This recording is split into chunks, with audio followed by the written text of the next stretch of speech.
Hello and welcome to the latest BVCA podcast. I'm Nat Wiley, Head of Industry Development at the BVCA. I also lead on our internal employee group for diversity, equity and inclusion. An integral part of the BVCA's mission is to promote DE&I within our industry and support firms to build inclusive cultures where everyone can thrive. For this podcast, we'll be speaking about the LGBTQ+ community, some of the challenges that they can face, and how individuals and employers can build inclusive spaces to support them. On that note, I'll hand over to my colleague Lucas for further introductions. Thank you, Nat. I'm Lucas Moraes, a Senior Executive at the BVCA in the Industry Development Membership Team, and I'm also a gay man, so I identify with the G from the LGBTQI+ community. And being a member of this community is something deeply personal, but it also profoundly shapes our professional experiences. For me, for example, I'm originally from Brazil, and when I was just 16, being an intern at a state court of justice there, one of the judges told me to act more masculine. And that moment really stayed with me and made me realize that I wanted to grow and work in a place where I could be me authentically. So that journey eventually brought me here to the UK. And today I'm incredibly proud to be part of an organization that not only champions diversity, equity, and inclusion internally, but also supports progress across the wider private equity and venture capital industry. I'm delighted today to be joined by Addison Barnett, Principal Consultant at Inclusive Employers. Addy, to kick us off, could you please introduce yourself? I'm Addy, my pronouns are he, him, and as Lucas said, I'm Principal Consultant at Inclusive Employers. We're the UK's leading membership organisation for employers committed to creating inclusive workplaces. I'm also a queer trans man, so I take up a couple of the letters in the LGBTQ+ acronym. And in terms of what I do, so as principal consultant, I mostly work with either our largest, most complex organisations on driving inclusion for them, ones that are sort of at the most mature stage of their journey, or I'm often working with leadership and C-suite populations in our client organisations. Really looking at the moment, a big focus is how do they role model and demonstrate those inclusive behaviours when actually they don't always know a lot about diversity and inclusion, and they're often quite nervous about getting it wrong, but equally they know that it's something they should be doing something about. So a lot of my job is supporting and bit of hand-holding, supporting and coaching those groups to start demonstrating those behaviours, start being more authentic and open about it in their businesses. Yeah, extremely interesting and important work that you've been doing. And I guess to just start the conversation, maybe we can touch on the challenges that individuals from the community, but also companies are facing at the moment in terms of, inclusion. So it's an interesting time. Although I feel like as an inclusion practitioner, I could have said that at any point in history. I was reflecting this morning with someone I was chatting to, a colleague of mine, and saying like, there's always been this push and pull around inclusion and diversity, right? It's always been there. I think the situation we're in now is a little bit novel in terms of maybe the scale of the pushback or the volume of the pushback. But equally, what's been really interesting for me to see is there's now been a sort of pushback on the backlash against DEI. So it's like the pendulum keeps swinging from one way to the other. And what I've actually seen is there was a lot of sort of nervousness at the start of the year, particularly with Trump's kind of executive orders and the sort of messaging coming out of the US is very anti-DEI. And a bit of stuff over here in the UK as well, and a few bits bubbling around in Europe. I saw a lot of nervousness from businesses in terms of them not being quite sure which way the wind was blowing on this. Some of them decided to just chuck everything out the window and stop doing all their DEI efforts, which has since come to bite them in the bum 6 months later. But a lot of them were just sort of waiting to see what was going on, because it's quite a chaotic time, start of the year, sort of first 3 months, like what actually is this going to mean? What might the tariffs mean? What's happening with global economies? It's all quite uncertain.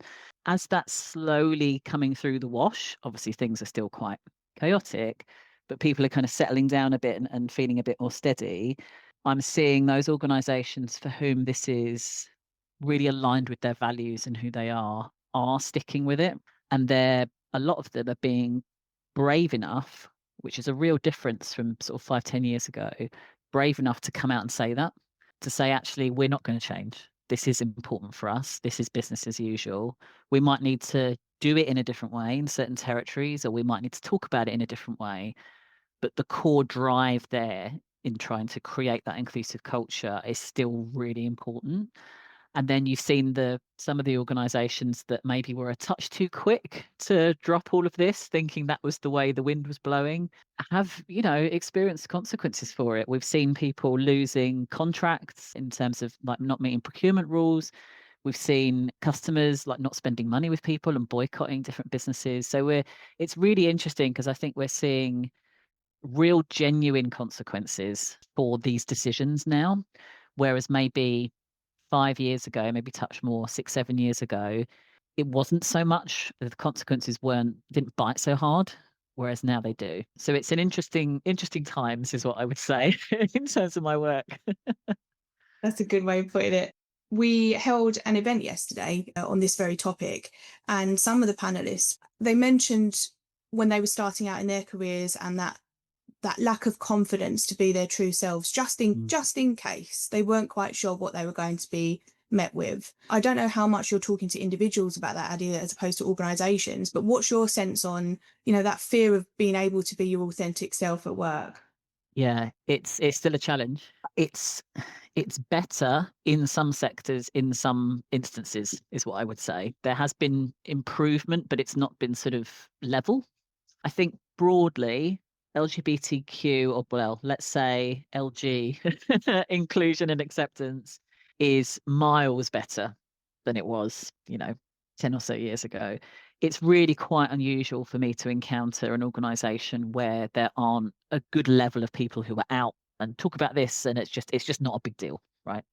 I think in terms of the bisexual community, it's a little bit better understanding and awareness, but there's still a lot of stigma and misunderstanding.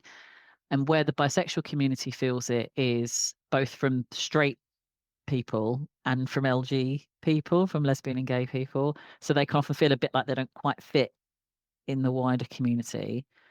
That has changed, though. I think generally outside of the workplace, in sort of communities and spaces where we get together, I'm seeing a lot less kind of biphobia or bi exclusion and a lot more overt, you are welcome. This is specifically for this group of people. So it's shifting. It's getting better.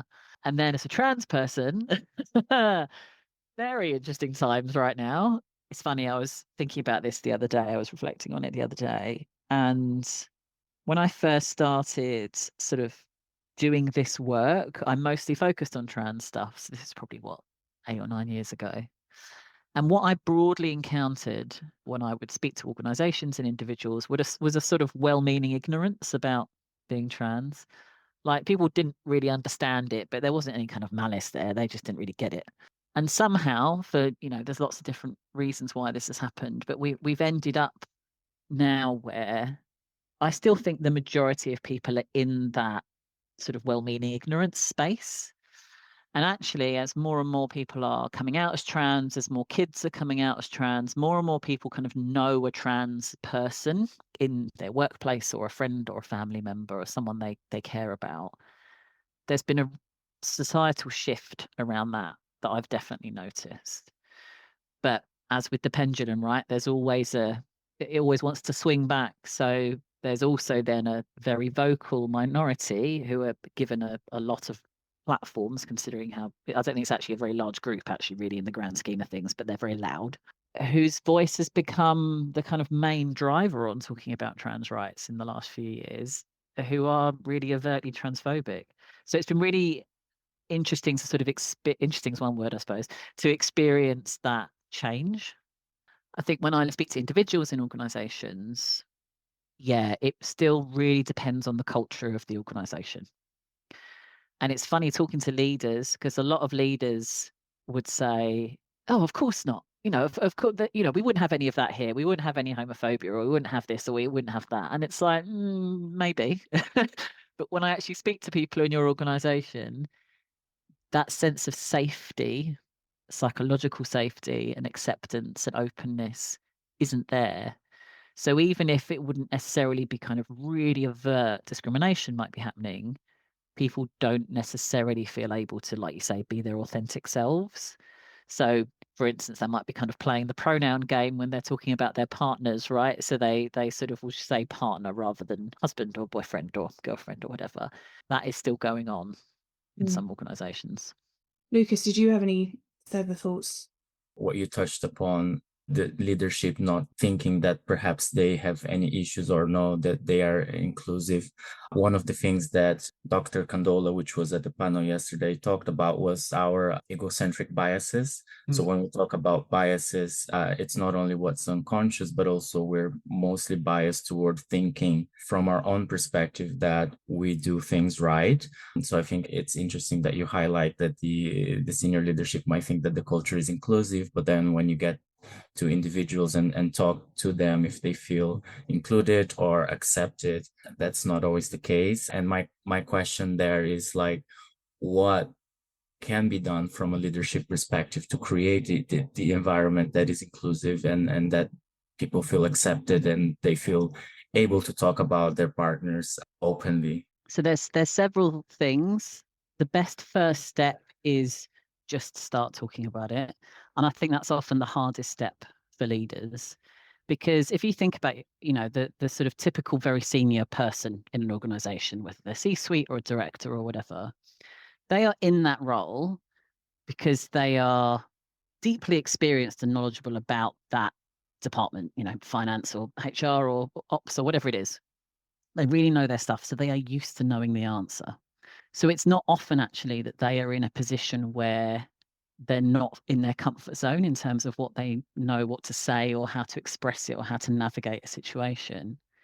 So then when kind of inclusion comes up as a topic and believe me, leadership teams know, some of them are in more denial than others, but they know that their organization looks to them and expects them to be speaking about this, right?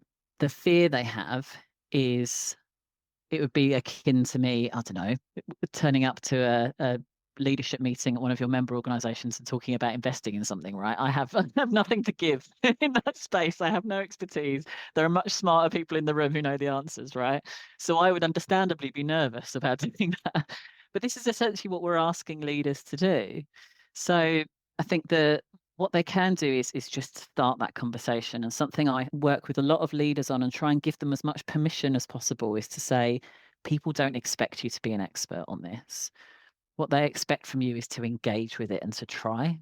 And actually, there's something incredibly powerful in a leader being able to say, I'm still learning about this and I'm going to mess stuff up. So you'll get to watch me.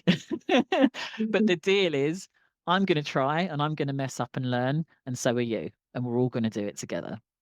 When a leader is able to do that, it is so powerful because it opens the door to a much more open and interesting conversation in the organization.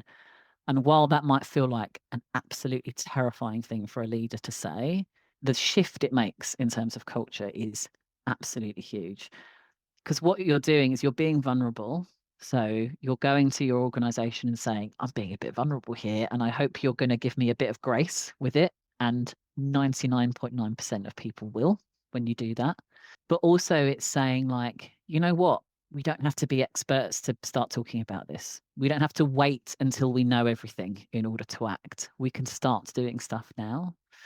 So that first step, which is hard, it's really tricky, is often actually the most transformative. It's let's just start talking about this. Let's get this on the table. Let's start thinking about it.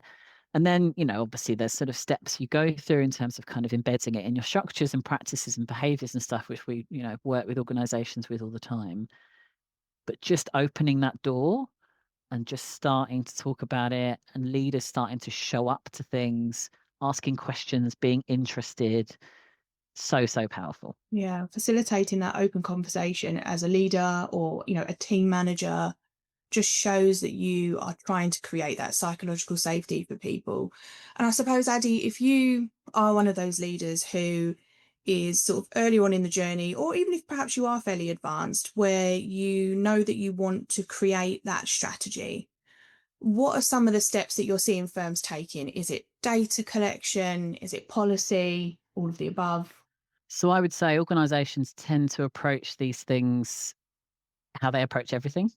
So some organizations are very, right, we've got to build a strategy, we've got to talk to everyone, we've got to do the thing. It's going to take us 18 months to write this 3 to 5 year strategy. And that's their cadence. That's how they're used to working. For a lot of organizations, though, that's not really how they function anymore. You know, a 3 to 5 year strategy, the world changes like so much in 10 minutes. A 3 to 5 year strategy is not going to be worth anything at the end of it, right?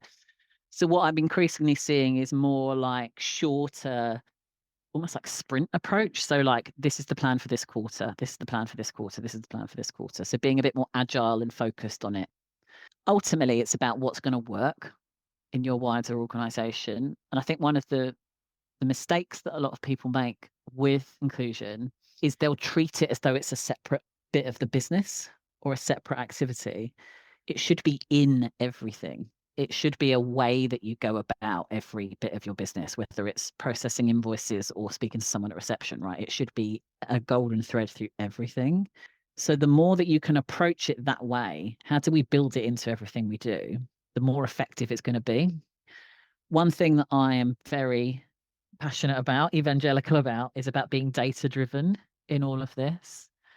And I'm seeing better practice across different organizations in this. Some are a bit more advanced than others. Again, it often reflects how data literate the organization is generally in what it does, I find. Those that are very data driven, this is like being data driven about inclusion is quite an easy add-on. Those that aren't, it's a bit of a harder jump for them to make.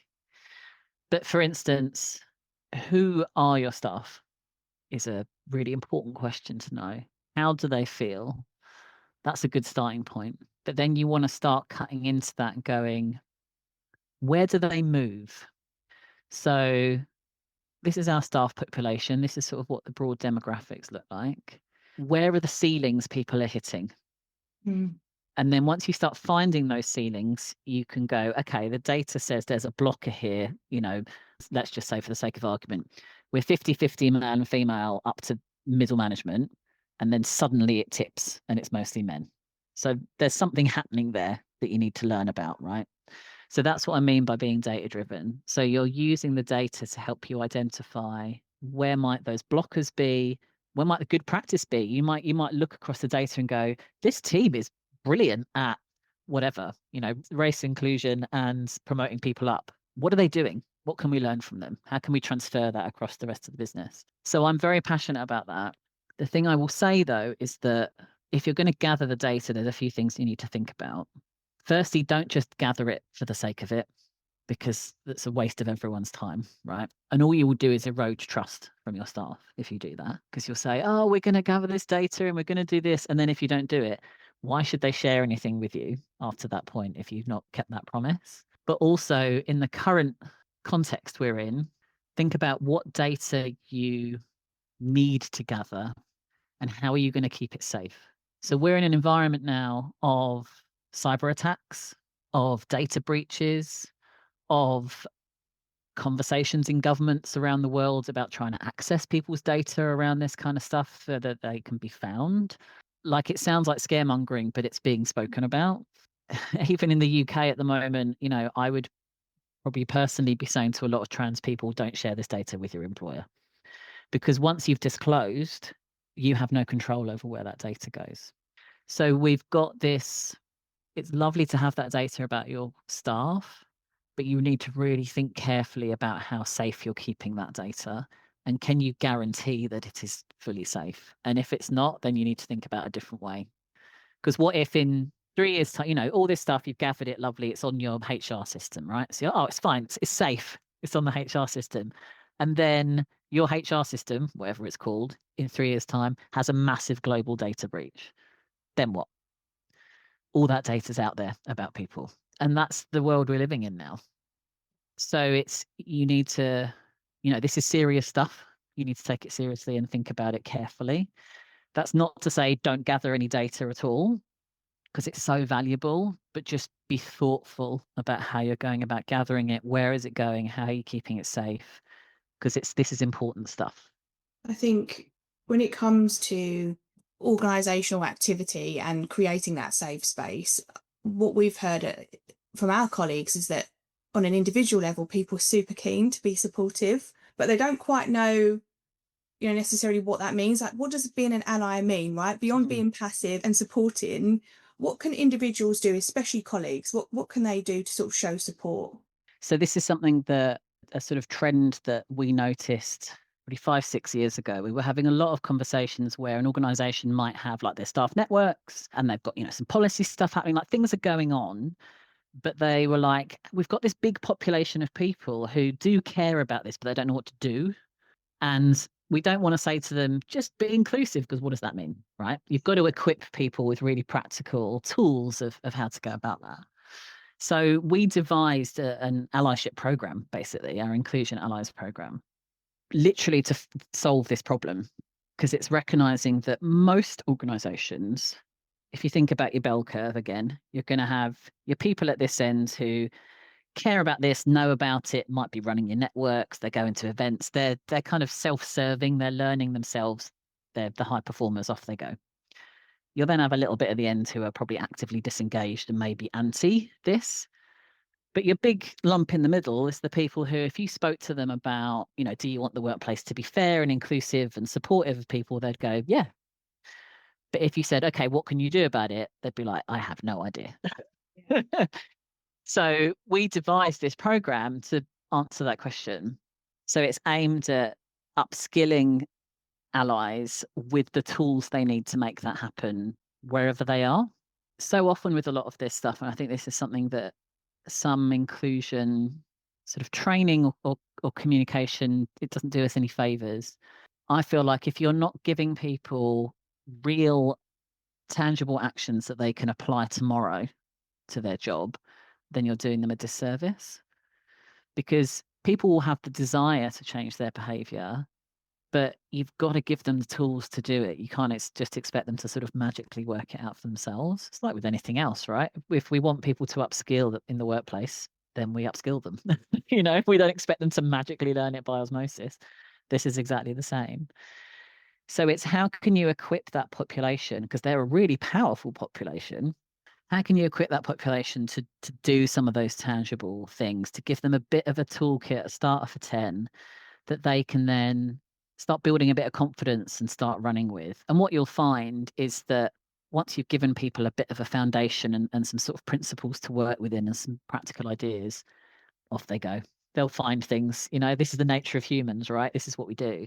And I've seen really incredible cultural change happen as a result, because what the idea of working with that kind of, your bell curve, your big lump of people who could be activated and could be doing stuff, if you equip them to do that, that means that feasibly in any team or any department in your whole organization, you've got someone who's driving this. And the amount of momentum and change that builds is massive, if you just think about it in terms of sort of human hours and time, right? But also for a lot of people, it's the ripple effect of, if they can see a colleague, a peer doing something, it makes it doable for them. So it's not HR are saying we have to do this, or the policy says we have to do this, or the networks are saying this. It's, oh, my colleague who I sit next to is going to one of these events, or they've brought an activity for us to chat about at our next team meeting, or, whatever. Suddenly it just becomes kind of what you do. And that's where the feeling of the inclusive culture really starts to shift at that point. That's such a nice idea as well, like equipping individuals and teams. We found with our employee group, didn't we, Lucas, that actually the amount of conversation that just gets going from people feeling like, oh, I can like contribute ideas and I can talk about this, and there's no stopping them. We've got so many ideas that now we're in action mode, which is brilliant. Lucas, have you got any final thoughts? I think just to complement all of the comments from Aji, I think talking a little bit about the organizations that perhaps don't have the size or structure to build their own internal networks, just highlighting the importance of external networks as well, like out investors. And I'm sure there's like a bunch of other networks that are extremely valuable for individuals who don't have this resource in their companies to kind of rely on, and how important it is to have external mentors and colleagues where you can just talk about everything. Yeah, absolutely. And that's it. The thing with inclusion is there's no one set way to do it. Like it has to be so contextual for each organisation. So I've seen really mature, inclusive organisations who employ 20 people, right? And they don't have an ERG because that would be everyone. You know, they might not have a load of policies, but they've worked out what's scalable for them and what works for them. Similarly, I've seen big, massive organizations who have a whole team and loads of money to throw at this and loads of time, and their culture is horrendous, right? Because they're not approaching it in the way that's going to shift things for them. I completely agree. There's loads of external networks. If you're particularly a small organization, or if you just, you don't have a lot of resource to throw at this or a lot of time, there's loads of external connections you can make. And if there isn't, make something, right? Because if you need it, other people will need it. And there can be, I've seen a lot of power in small organizations sort of connecting and building something together where they wouldn't maybe individually be able to do it themselves, and actually really making a difference. So it's about, again, with all of this, what can we do? What's doable for us? What's a tangible action? And run with that. Addie, you've given us so much food for thought. That's been brilliant. Thank you so much for joining us. We want to thank the listeners as well for joining, and if anyone wants to chat to the BVCA about DE&I or Addie, we can connect people, so do just reach out to continue the conversation further. Thank you very much. Thanks for having me. Thank you. Bye-bye.